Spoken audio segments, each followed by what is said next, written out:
Assalamualaikum warahmatullahi wabarakatuh. Kembali lagi di video pembahasan soal Olimpiade Biologi, dan kali ini kita akan membahas contoh soal KSN Biologi tingkat SMA tahun 2019. Dan topik yang kali ini akan kita bahas adalah topik metabolisme, topik yang sangat familiar di soal-soal seleksi Olimpiade. Nah, di topik metabolisme ini yang harus kalian pahami dengan sangat detail, yang harus kalian pelajari dengan baik adalah materi respirasi seluler dan juga fotosintesis. Oke, untuk kalian yang sedang mempersiapkan diri menghadapi kompetisi Olimpiade, jangan lupa subscribe untuk memperoleh lebih banyak lagi video pembahasan Olimpiade, soal-soal Olimpiade, dan jangan lupa share ke teman-temannya yang juga sedang berjuang ya. Oke, kita mulai. Untuk soal nomor 1, soal ini adalah soal OSK 2019 nomor 4. Topik respirasi seluler yang merupakan salah satu proses katabolisme. Nah, kalau misalnya proses anabolisme yang biasanya dibahas itu adalah proses fotosintesis. Oke, langsung saja. Respirasi seluler merupakan proses katabolisme bagi organisme aerob yang menghasilkan energi dengan cara memecah makromolekul sehingga menghasilkan ATP. Nah, proses ini dibagi menjadi 3 fase utama, yaitu glikolisis, siklus Krebs, dan rantai transport elektron.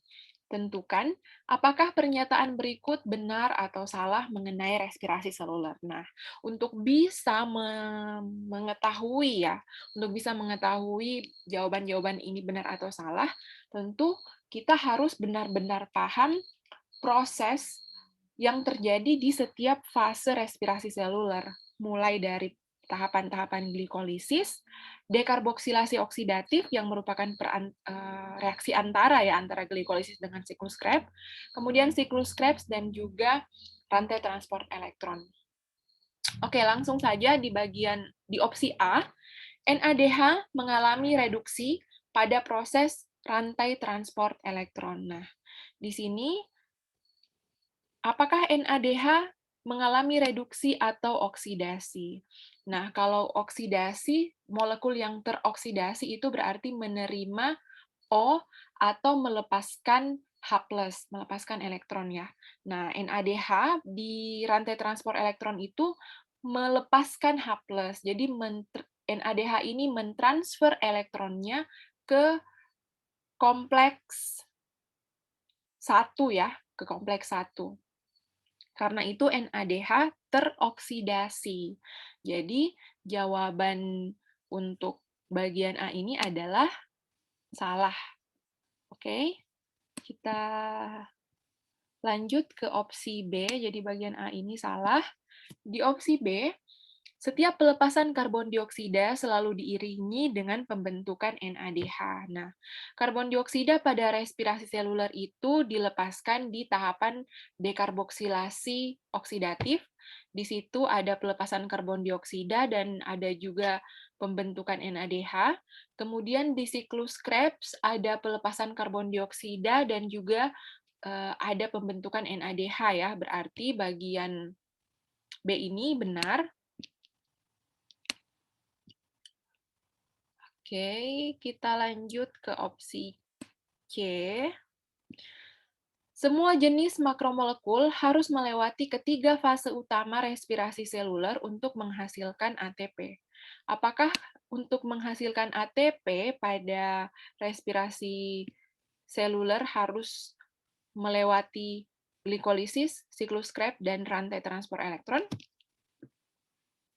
Jawabannya tidak ya. Kenapa? Karena untuk respirasi aerob, mekanisme pembentukan ATP itu ada 2 cara. Jadi yang pertama disebut sebagai fosforilasi tingkat substrat, dan yang kedua adalah fosforilasi oksidatif. Nah, jadi Di glikolisis kan kita sudah bisa menghasilkan 2 ATP. Nah, 2 ATP yang dihasilkan di glikolisis itu adalah melalui fosforilasi tingkat substrat. Nah, lalu NADH yang dihasilkan di glikolisis termasuk NADH yang dihasilkan di siklus Krebs itu lanjut ke rantai transport elektron sehingga kita bisa memperoleh ATP melalui kemiosmosis. Nah, itulah ATP yang dihasilkan melalui kemiosmosis itulah yang kita sebut sebagai pembentukan ATP melalui fosforilasi oksidatif. Jadi, bagian C ini salah juga ya. Nah, kita lanjut ke bagian D. Selama respirasi aerob berlangsung, pH matriks mitokondria lebih rendah dibanding ruang antarmembran. Nah, matriks mitokondria misalnya seperti ini, kemudian dianggap ini membran dalam mitokondria ya. Membran dalam mitokondria ada enzim-enzim untuk mentransfer elektron.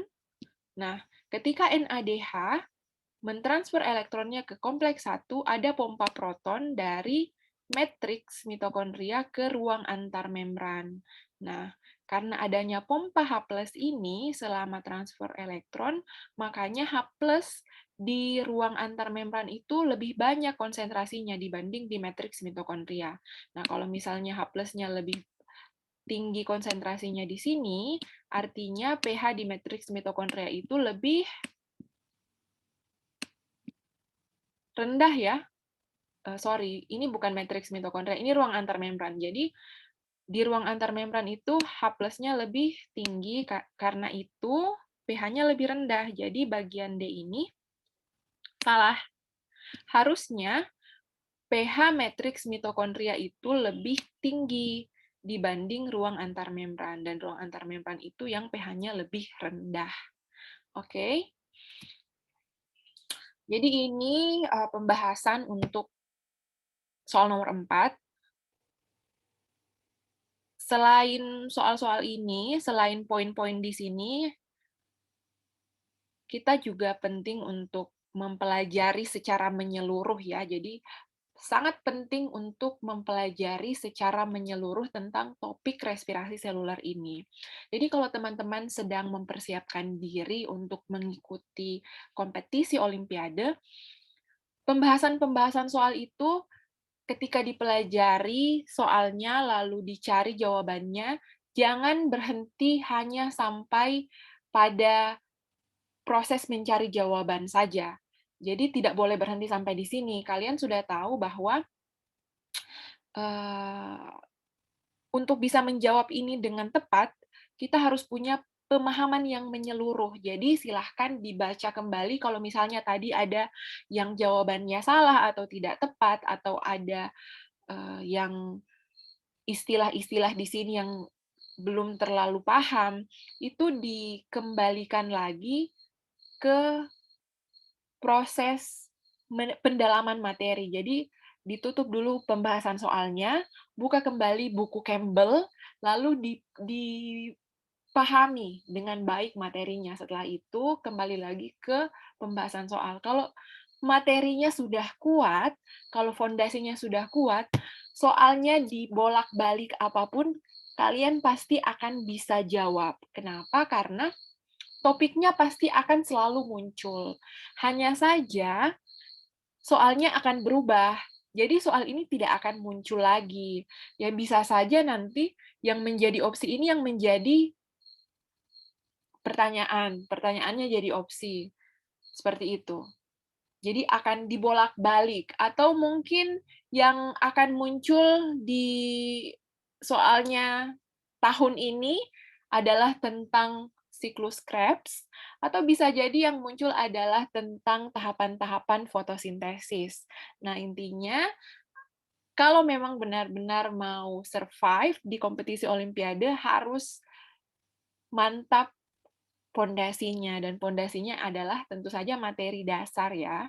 Oke, dan perbanyak baca contoh soal, perbanyak latihan mengerjakan soal, karena itu akan memperkaya pengalaman dalam mengerjakan soal. Oke, Demikian untuk pembahasan soal hari ini. Sampai jumpa di pembahasan soal selanjutnya. Kalau misalnya kalian punya pertanyaan, punya request materi, atau punya request pembahasan soal, silahkan komentar di kolom komentar. Demikian, wassalamualaikum warahmatullahi wabarakatuh.